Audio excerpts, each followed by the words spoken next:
Hi, boys and girls. I'm Mrs. Oates. I'm so excited to be reading with you Brown Girl Dreaming.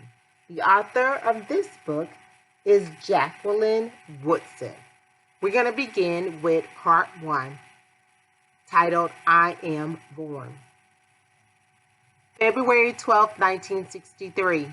I'm born on a Tuesday at University Hospital, Columbus, Ohio, USA, a country caught between black and white.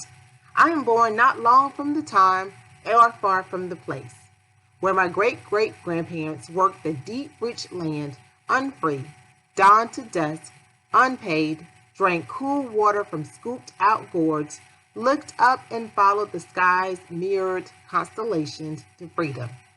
I am born as the South explodes to many people, too many years, enslaved, then emancipated, but not free. The people who look like me keep fighting and marching and getting killed, so that today, February the 12th, 1963, and every day from this moment on, brown children like me can grow up free, can grow up learning, voting, and walking and riding wherever we want. I am born in Ohio, but the stories of South Carolina already run like rivers through my veins. Next chapter, second daughter's second day on earth. My birth certificate says female Negro. Mother, Mary Ann Irby, 22, Negro. Father, Jack Austin Woodson, 25, Negro. In Birmingham, Alabama, Martin Luther King Jr. is planning a march on Washington, where John F. Kennedy is president. In Harlem, Malcolm X is standing on a soapbox, talking about the revolution. Outside the window of a university hospital, snow is slowly falling. So much already covers the vast Ohio ground. In Montgomery, only 7 years have passed since Rosa Parks refused to give up her seat on a city bus. I am born brown-skinned, black-haired, and wide-eyed. I am born Negro here and colored there. And somewhere else, the freedom singers have linked arms. Their protests rise into song. Deep in my heart, I do believe that we shall overcome someday. And somewhere else, James Baldwin is writing about injustice. Each novel, each essay, changing the world. I do not know who I'll be, what I'll say. Not even 3 years have passed since a brown girl named Ruby Bridges walked into an all-white school.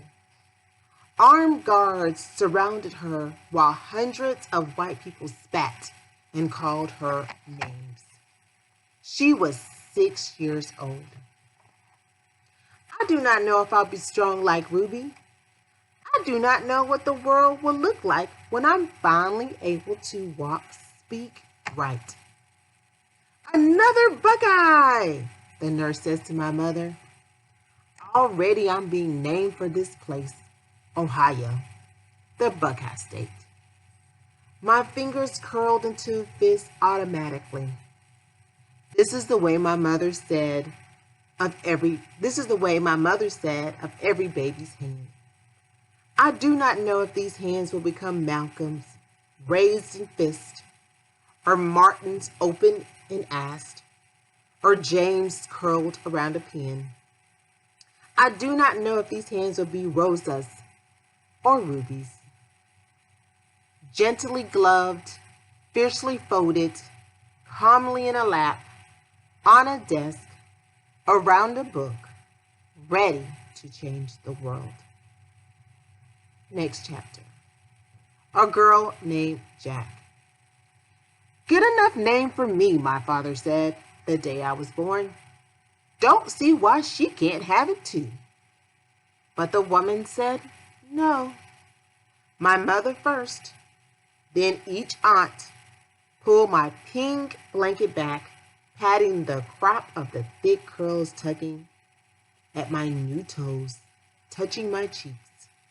"We won't have a girl named Jack," my mother said.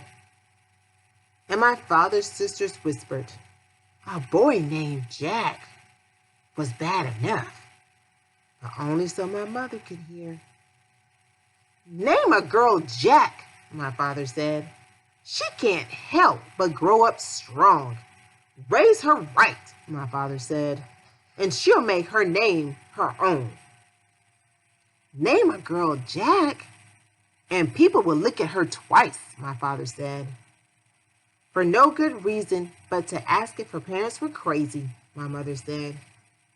And back and forth it went until I was Jackie, and my father left the hospital mad. My mother said to my aunts, "Hand me that pen."